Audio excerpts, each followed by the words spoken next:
దేవుని పూజ చేసేటప్పుడు మనకి అనేక సందేహాలు కలుగుతూ ఉంటాయి.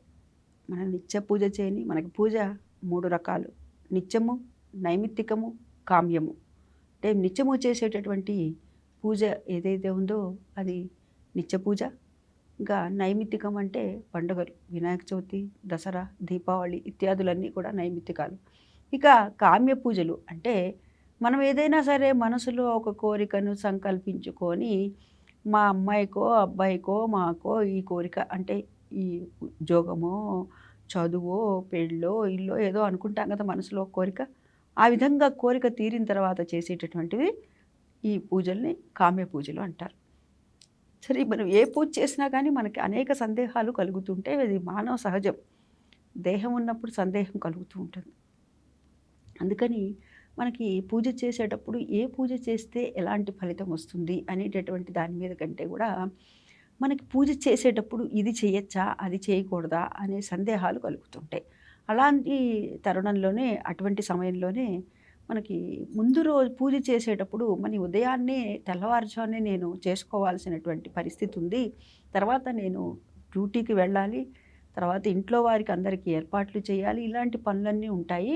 కాబట్టి నేను ముందు రోజు కొన్ని ఏర్పాట్లు పూజకు సంబంధించినటువంటివి చేసుకోవచ్చా అనంటే నిరాక్షేపణగా ముందు రోజు కొన్ని ఏర్పాట్లు చేసుకోవచ్చు. అన్నీ అని చెప్పకూడదు.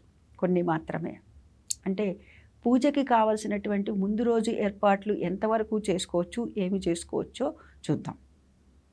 తెల్లవారి పూజకు కావాల్సినటువంటి పూజా సామాగ్రి ఏదైతే ఉందో ఆ పూజా సామాగ్రినంతా కూడాను ముందు రోజు రాత్రి చక్కగా కడిగి సిద్ధం చేసి పెట్టుకోవచ్చు.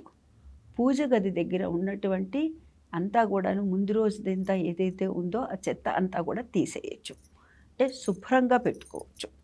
అదేవిధంగా మర్నాటికి కావాల్సినటువంటి పూలమాలలు కానీ ఇలాంటివి ఏమన్నా కానీ కట్టుకోవచ్చా? పూలమాలలు అన్నీ అలంకరణ కోసం అంటే అవి కూడా కట్టుకోవచ్చు.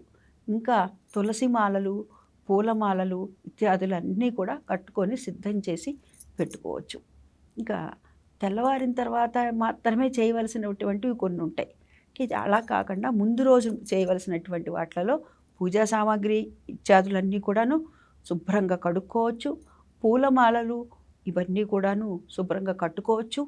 తులసి మాలలు కట్టుకోవచ్చు. ఇక తర్వాత అక్కడ ఏర్పాట్లు మొత్తం అంటే శుభ్రంగా తెల్లవారి దేవుడికి నివేదన పెట్టడానికి కావాల్సినటువంటివి వంటిళ్ళు, ఆ స్టవ్ కానీ ఆ ప్లాట్ఫామ్ కానీ అంతా కూడా మొత్తం గ్యాస్ స్టవ్ దగ్గర మొత్తం అంతా కూడా శుభ్రం చేసుకోవచ్చు. ఇంకా తెల్లవారిన తర్వాత చేయవలసినటువంటివి ఏమిటి అంటే పువ్వులు అవి కూడా సిద్ధం చేసి పెట్టుకోవచ్చు. అంటే పూజకి కావాల్సిన తెల్లవారి అక్కడ డబ్బాలో నుంచి తెచ్చి ఆ పాట పెట్టుకోవడానికి వీలుగా కొన్ని తొడిమెలు తీసి పెట్టుకోవచ్చు. ఇలాంటివన్నీ కూడా చేసుకోవచ్చండి. ఇంకా తెల్లవారి చేయవలసినటువంటివి ఏమన్నా ఉన్నాయా అంటే మరి ఏమండి పొద్దున్నే వేసుకోవడానికి మరి ఒత్తులు అవి కూడా ముందు రోజు రాత్రి వేసి పెట్టుకోవచ్చా అండి? ఎందుకంటే చాలా దూరం వెళ్ళాలి, అంత సమయం ఉండకపోవచ్చు, హడావిడి లేకుండా హాయిగా ప్రశాంతంగా చేసుకోగలుగుతా కదా అని అంటే ఒత్తులు అవి కూడాను ఒక డబ్బాలో వేసి పెట్టుకోండి. మీరు చక్కగా దీపపు కుందులు అన్నీ కూడాను కడిగి పెట్టుకుంటారు కాబట్టి తెల్లవారేటప్పుడు చక్కగా ఆరిపోతాయి. ఆ డబ్బాలో నుంచి ఆ భరిణ ఏదైతే పెట్టుకుంటారో దాంట్లో నుంచి తీసి ఒత్తులు అవి కూడాను ఆ వాట్లలో ప్రమిదల్లో వాట్లలో కూడాను వేసుకోవచ్చు. లేకపోతే దీపపు కుందులో ప్రమిదలో మీకు ఏది వీలుగా ఉంటే వాట్లలో వేసుకోవచ్చు. ఇంకా తెల్లవారి చేయవలసినటువంటి దాంట్లో స్నానం చేసే ముందర ఒకసారిగా ఇల్లు వాకిళ్ళు శుభ్రం చేసుకొని వాకిట్లో ముగ్గు అది వేసుకొని చక్కగా స్నానం చేసి శుచి అయి చక్కటి ఉతికినటువంటి వస్త్రాలని కట్టుకొని తర్వాత పూజకు కావాల్సినటువంటి ఏర్పాట్లు ఏవైతే ఉన్నాయంటే రాత్రి మనం కట్టి పెట్టుకున్నటువంటి పూలమాలలు కానీ పూలు సిద్ధం చేసుకున్నటువంటి పూలను కానీ అన్నీ అక్కడ పెట్టుకొని దీపారాధనకు కావాల్సినటువంటి కుందులు అవి కూడా ఏర్పాటు చేసి పెట్టుకున్నాం కాబట్టి ఒత్తులు అవి అన్నీ కూడా వాటిలలో వేసుకుంటే చక్కగా నాంతయి ఇంకా ఈ లోపల మనకి నివేదనకు కావాల్సినటువంటి ఏర్పాట్లు ఏదైనా మనకి మహానివేదన పెట్టేటటువంటి అలవాటు ఉంటే కనుక దానికి సంబంధించినటువంటివి చేసుకోవటం. లేదంటే మేము ఏ పండో ఫలమో పెడతాము అనుకునేటటువంటి పరిస్థితి ఉంటే కనుక చక్కగా అక్కడ పళ్ళని కానీ పాలని కానీ ఏదో ఒకటి నివేదనకు కూడాను ఏర్పాటు చేసుకొని ఈ విధంగా చేసుకున్నట్లయితే కనుక మనం పూజ మీద చక్కగా శ్రద్ధగా చేసుకునేటటువంటి అవకాశం ఉంటుంది. అయితే ముందు రోజు మటుకు ఈ ఉదాహరణకి తెల్లవారి ఏ ఏ వడపప్పో పానకమో చేద్దాం అనుకున్నాం అనుకోండి, వడపప్పు నానటము ఆలస్యం అవుతుంది కదా అని చెప్పి ముందు రోజే నానబెట్టడం ఇలాంటివి మటుకు చేయకూడదు. ఇటువంటివి చేయకూడదు.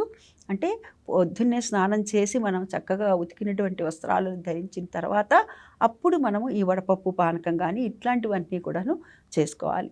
నివేదనకు సంబంధించినటువంటివి ఏవైనా సరే అప్పటికప్పుడు మాత్రమే చేసి పెట్టుకోవాలి. దీన్ని మనం దృష్టిలో పెట్టుకుందాం. అయితే ముందు రోజు మటుకు పూజా సామాగ్రి అవి కూడా సిద్ధం చేసుకోవచ్చు. అక్కడ అంతా కూడా శుభ్రం చేసుకోవచ్చు. పూజ గదిని అంతా కూడా శుభ్రం చేసి పెట్టుకోవచ్చు. తర్వాత కుందుల్లో ఒత్తులకి వాటికి కూడా ఏర్పాట్లు చేసుకోవచ్చు. అయితే పొద్దున్నే మళ్ళీ రాత్రి చేశాం కదా అని ఊరుకోకుండా పొద్దున్నే కూడా పూజా గది అనేటటువంటిది ఒక్కసారి చీపిరితో చిమ్ముకుంటే అంటే అది పాచి లేకుండా ఉంటుంది అని చెప్తారు పెద్దలు. కాబట్టి ఈ విధంగా చేసుకున్నట్టయితే మనం తేలికగా హాయిగా ప్రశాంతంగా ముందు పూజ అనేటటువంటిది భక్తి అనేటటువంటి పుష్పాన్ని మనం పెడుతున్నామా అనేటటువంటిది దృష్టిలో పెట్టుకొని మనం ఈ విధంగా ప్రశాంతంగా పూజ చేసుకోవచ్చు. స్వస్తి.